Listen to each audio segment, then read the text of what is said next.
দীপা ছদ্মবেশে সূর্যকে উদ্ধার করার জন্য রুডির আস্তানায় চলে যায়। দীপা ছদ্মবেশে ঝাড়ু হাতে যখন রাস্তা পরিষ্কার করছিল তখন সেখানে রুডি এসে কথা বললে রুডির কথা শুনে দীপা বলে যে এই আওয়াজটা আমার অতি পরিচিত মনে হচ্ছে, এটা আমার অনেক চেনা আওয়াজ। তারপরে দীপা সেখানে রুডিকে ফলো করে সূর্যকে উদ্ধার করে। অন্যদিকে সোনা এসে রূপাকে বলে, রূপা লাবণ্য কেমন আছে? রূপা সোনাকে বলে, মা যখন বাবাকে উদ্ধার করতে গিয়েছে তখন বাবাকেও নিয়ে আসবে, আর লাবণ্য ভালো আছে। অন্যদিকে রূপার কাছে সোনা আসা দেখে কৃষ্ণ ভাবতে থাকে যে সোনা কেমন ব্যবহারই বা করে রূপার সাথে, কিন্তু সোনা তেমন খারাপ কোনো ব্যবহার করেনি। অন্যদিকে দীপা সূর্যকে উদ্ধার করার জন্য চারিদিকে নানান কৌশলে ছুটে বেড়াতে থাকে। যে করেই হোক দীপা চায় যে সে রূপা ও সোনার বাবাকে উদ্ধার করবেই।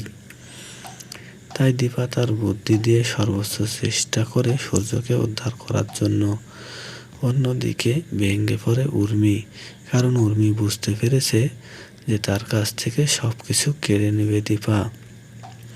উর্মি এখন সব কিছুর মালিক। লাবণ্যর কোম্পানিগুলো ভালোভাবে না চালাতে পারায় সব লসের মধ্যে পড়ে আছে উর্মির কারণে, কারণ উর্মি তো কুন্তলার কথা মতো সব কিছু করছে, তাই সব কিছুতেই উর্মি ধরা খাচ্ছে। তাই জয় এবার উর্মিকে বলে দিয়েছে, তোমাকে আর ক্ষমা করব না, তুমি আমাদের বাড়িতে আমাদের শত্রু কুন্তলাকে জায়গা দিয়েছ। অন্যদিকে দীপা বাড়িতে ফিরে এসে আস্তে আস্তে কুন্তলাকে এ বাড়ি থেকে দূরে সরিয়ে দিয়ে সেনগুপ্ত বাড়ির সবাইকে বাঁচানোর জন্য সর্বোচ্চ চেষ্টা করছে।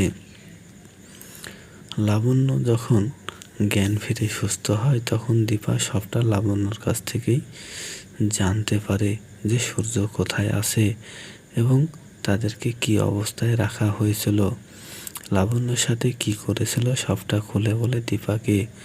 অন্যদিকে লাবণ্য সূর্যকে বাঁচানোর জন্য অনেক চেষ্টা করে, সবই দীপাকে খুলে বলে, কিন্তু লাবণ্য তো ছোট, তাই সে সূর্যকে বাঁচাতে পারেনি রুডি ও কুন্তলার চক্রান্ত থেকে। অন্যদিকে সোনা তার বাবার জন্য একেবারে অস্থির হয়ে রয়েছে, কারণ তার বাবা কোথায় আছে তারা কেউ জানে না। তার বাবাকে গাড়িতে করে তুলে নিয়ে যাওয়া হয়েছে, তাই খুব চিন্তিত সোনা। অন্যদিকে লাবণ্যর মুখে সব কিছু শুনে সূর্যকে উদ্ধার করে সেনগুপ্ত বাড়িতে নিয়ে আসবে দীপা। সূর্যের যখন আস্তে আস্তে সব কিছু মনে পড়তে লাগে তখন রুটি ভাবে সূর্যর জ্ঞান ফিরছে, তাই সূর্যকে আবার ইঞ্জেকশন দিয়ে সব কিছু ভুলিয়ে দিতে হবে। রুটি যখন সূর্যকে ইঞ্জেকশন দিতে যায় তখন সূর্যর বাধার মুখে রুটি কিছুতেই সূর্যকে ইঞ্জেকশন দিতে পারে না, বরঞ্চ রুডিকে উল্টে ফেলে দেয় সূর্য।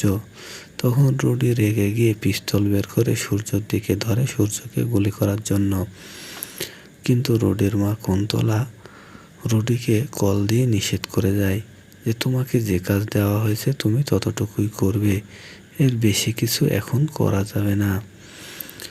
কুন্তলার ফোনে রুডি সূর্যকে গুলি করা থেকে বিরত থাকে এবং কুন্তলা ভাবে যে দীপা সব চক্রান্ত ব্যর্থ করে দিয়ে সে সেনগুপ্ত বাড়ির সবাইকে পথে বসিয়েই ছাড়বে। অন্যদিকে দীপা রুডি ও কুন্তলাকে প্রতিহত করে সেনগুপ্ত বাড়িকে আবারও সামলে নেবে।